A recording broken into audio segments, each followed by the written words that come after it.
Machallah, joie may fair play, wani victoire, c'est mérité. Dégou fi amé des déméritants match. Vraiment vous soudabé de nganda la on baye ba. Bon peut-être pas soudabé. Les joueurs de l'autre équipe certes plus d'expérience, bon, mais jouer comme vraiment de rivaliser avec l'équipe adverse. Donc des déméritants match. Et puis arbitrage qui dit wani match correct machallah et il faut go tirer match calmement machallah. Merci Oumar Abouyela accio kanko haltanno e moɗon noon enen gandi hikka kadi liksebe waɗi no wowno wadde e kala saha so oɗo saha yonti liksebe naɓe kala ɗe kawri ɗo ko fijje kadi wadde fuɗi koye ngel e vacance mayma huccinirde kadi gote arbitre aji on ko noon arbitre central Mouhamadou salmin bandiraɓe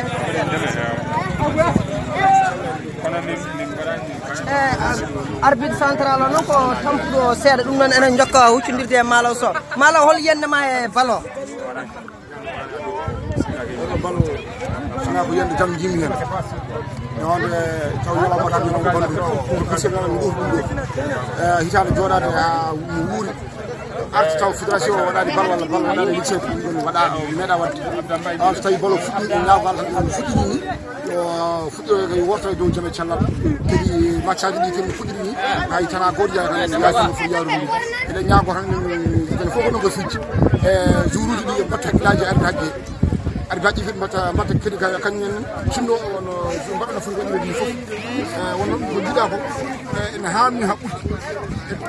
fof mbattira hakkillaji ɓe ñaago Allah yo Allah fof ñaa barka Allah kadi yettude ɗum tan jarama sirta Oumar min gartema namdal est ce que so lycée ba waɗi taw ko équipe taw sélection am est ce que on mbawi dañde hen taw équipe aji ɗiɗi walla tati taw ko bawɗi jouer championnat bien sûr lycée ba hande ko joguiɗen ɗo e jour uji ko machallah ni sukaɓe fof min tesi football ene gara ne jippo terrain ne jour comme il faut jouer et puis ne waɗi joueur de qualité gandanɗa hoorema nanɗo e terrain hen donc so waɗama sélection c'est sûr qu'eɗen mbawi dañde ɗo 2-3 équipe wawɗi fotodirde daña hen équipe sélection moƴƴi pour wawde jouer kala match mo mbawɗen namdade eyyi lycée bannaɓe on naniri noppi moɗon Oumar Abouyel holliri kanko kay oɗo saaha lycée bannaɓe ne mbawi dañde ha équipe aji ɗiɗi ha tati Allah e ɓesgu ngu hewde machallah wawde kadi fettude e oɗo terrain mo lycée ba noɓe kewna wadde e kala saaha ma en gartu noon entraîneur yeerum jogoɗo joude fettude janggo to Allah haaji aɗa jogori fiide walla a jogorani fiide hol équipe mo mbaddata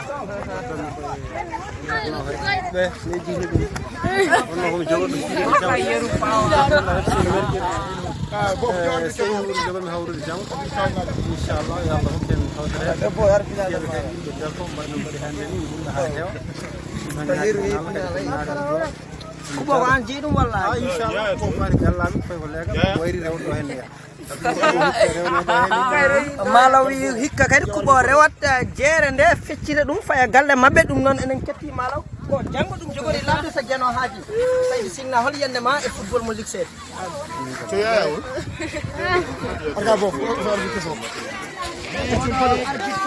ko ha kaheydi yimɓe joro sammenayo eɗen gandi kadi e kahayɗi naɓe e kala saaha enen dende meɗen enen dende meɗen beelama o hecci hanki walla heccitawel ko debbo arbitre ko hewani yiyede e nder lycée ba ko kanum ummito kaheydi ari ɗo to lycée ba ɗum noon waɗi ko yimɓeɓe ganda arbitre aji rewɓe ene goodi waɗi ɗumen kawisaji ɗum ɗo kadi koye ballal kaheyɗi naɓe e goto e arbitre uji kaheyɗi ma wawa haalde inde mum salmina moɗon kadi wawa haalande mum e yiyande mum e ballal jam ñalli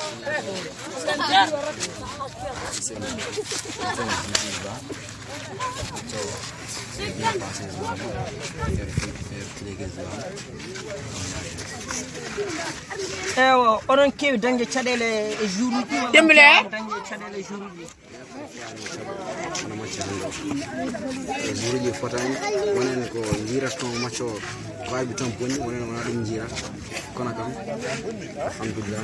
hol wasiyo mo dokkata joueur no foti waade e nder terrain respecté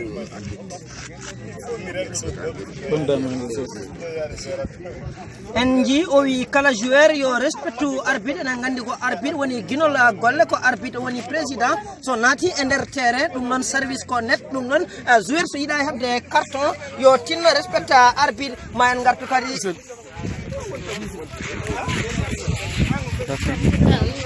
aɓe sen darima ɗo kadi enen kuccodiri e Zlatan alay saago kadi kalen e Zlatan gonnoɗo toon to Dakar jangganno toon to Dakar kadi gartuɗo ɗo e nder lycée ba gorgol enen gandi kadi gueɗe makko mantigima e nder lycée ba ha tenti noon e tournement gorgol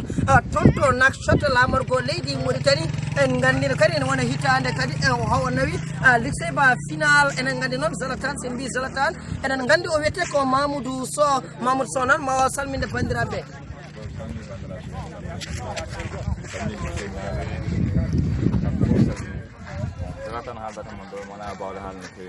ka jaar final walla yahani aɗa ɗamini nawde kuuɓo yeerum dewi ko heptata on jii hakkude yeerum e Zlatan ko wone lahal fof ma juuɗe jii Zlatan golle ma jooɗi peewi Allah jarama kettuki malaki jaam yo jaam Allah hira man ɗo e sowtole ko musidɗo mon ceerno Bofa jeeyaɗo to wuuro men lycée ba gorgol e lycée ba TV wondude e ceerno Baby Sy ede karallaji e noon ko Baby Sy merci beaucoup